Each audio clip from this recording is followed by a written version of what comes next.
Bom, gente, aqui então a gente já vai para uma parte mais prática para a gente entender como é que seria essa ideia de gerar regras e inserir essas regras no computador para que ele gere um objeto para a gente.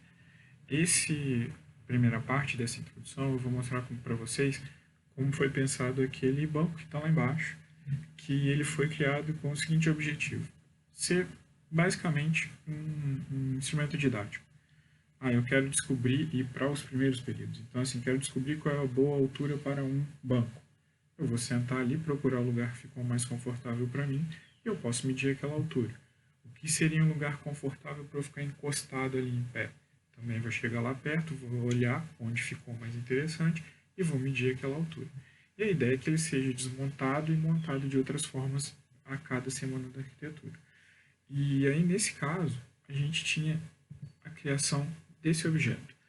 A gente tinha um limite de materiais e para fazer com que esses materiais funcionassem bem juntos, a gente começou a analisar que tipo de conceitos a gente ia trazer para esse objeto.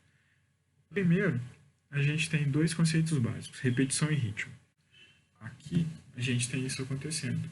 É um elemento que ele está posicionado num ritmo específico, em posições específicas, que vão me dar essa ideia de fluidez, de movimento ali para esse objeto. Uma outra coisa que a gente também usou foi a ideia de conseguir dar a impressão de uma superfície curva usando apenas retas. Então a gente tem esse posicionamento dessas retas, fazendo com que esse gráfico pareça um gráfico curvo, mas na verdade ele é um monte desses segmentos de retas formados por essa posição controlada, aí nesse caso do gráfico. E a gente vê isso aqui no banco. Então a gente consegue dar uma ideia de uma superfície curva, sendo que na verdade ela não é curva. E aí a gente foi começar a entender isso, como é que ele funcionaria.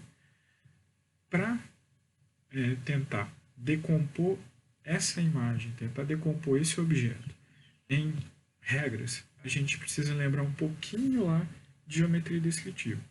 Vocês devem se lembrar que as figuras, uma das formas da gente analisar uma figura é exatamente entender como é que aquela figura se forma. Eu tenho aqui diretrizes e geratrizes. O que é isso? Diretrizes são regras que vão determinar qual objeto vai ser formado. As geratrizes são os elementos que vão seguir aquelas regras para poder gerar um objeto. Nesse caso, eu tenho aqui diretrizes que são: tem um ponto e um círculo ali. Todas as posições da minha geratriz, ou seja, essa reta, elas têm que passar por essas regras que eu criei. Ou seja, todas as retas vão passar por aquele ponto e vão passar por aquele círculo lá embaixo. Vocês já devem ter imaginado que figura vai ser formada com essas retas, com essas regras e com esses objetos que vão seguir essas regras. Obviamente, vai ser um cone. Então, a partir do momento que eu inserisse essas regras num computador, o próprio computador conseguiria gerar isso aí. Vou trazer um outro exemplo aqui de um prisma. Então aqui imagine que eu tenho uma reta e que ela vai seguir um caminho que eu determinei. Ou seja, essa reta azul vai percorrer aquele caminho formado pela reta vermelha. E com isso eu gerei um retângulo, no caso um quadrado. E aí, se eu pegar esse quadrado e percorrer um outro caminho, que é aquele vermelho que eu defini ali, o que vai acontecer? Vai se formar um prisma, que foi o que a gente fez no SketchUp e que foi o que a gente fez também no Grass. Então eu determinei ali uma figura de base e determinei o caminho que ela precisaria percorrer durante a extrusão. Resultado, tem um prisma regular aqui.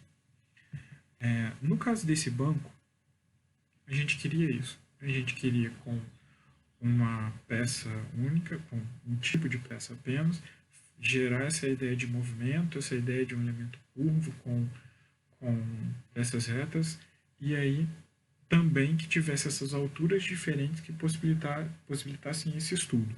Então aí, o que a gente tem aqui, na verdade, é uma geratriz, que seria o que representa aquelas peças de madeira. E a gente teria duas diretrizes ali, que seriam essas retas mais sinuosas que formariam a superfície do banco. Então, aí, como é que foi a programação para eu conseguir gerar aquele objeto?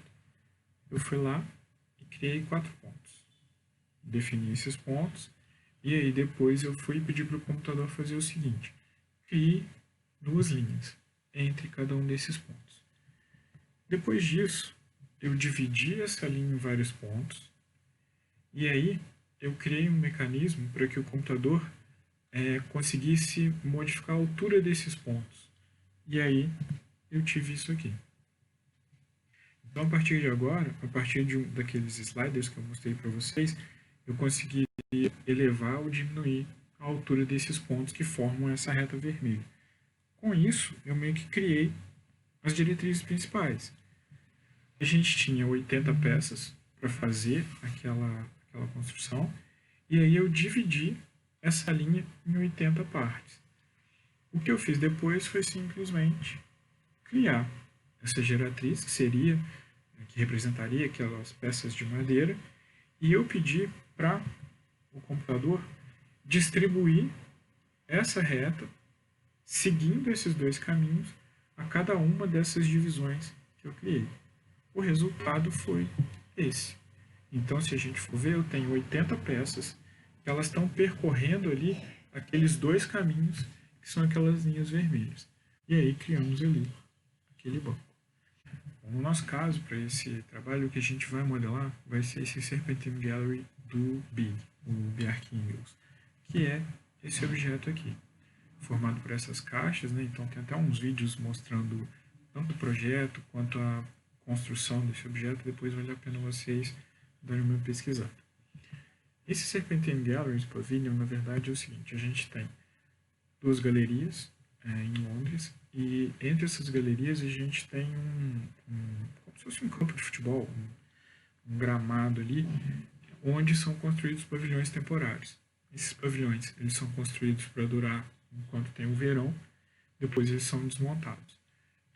Quem normalmente é convidado para fazer esses pavilhões são pessoas que essa fundação acredita que sejam arquitetos importantes, mas que ainda não têm obras construídas na Inglaterra. Então aí vocês veem essa lista aí, muito provavelmente vocês conhecem todos eles. Se não conhecem, é bom conhecer porque são pessoas bastante importantes.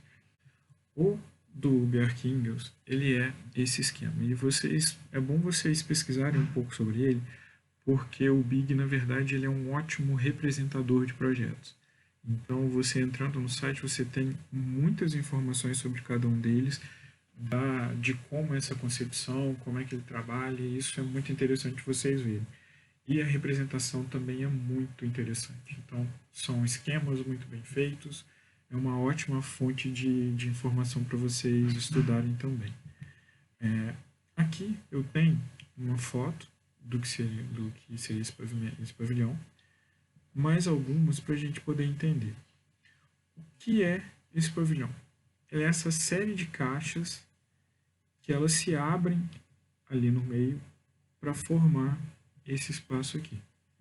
Então, na verdade, o que a gente precisa entender para poder modelar isso é o seguinte: como eu vou criar regras que façam com que o meu computador entenda isso, que eu quero criar essa superfície com essas caixinhas.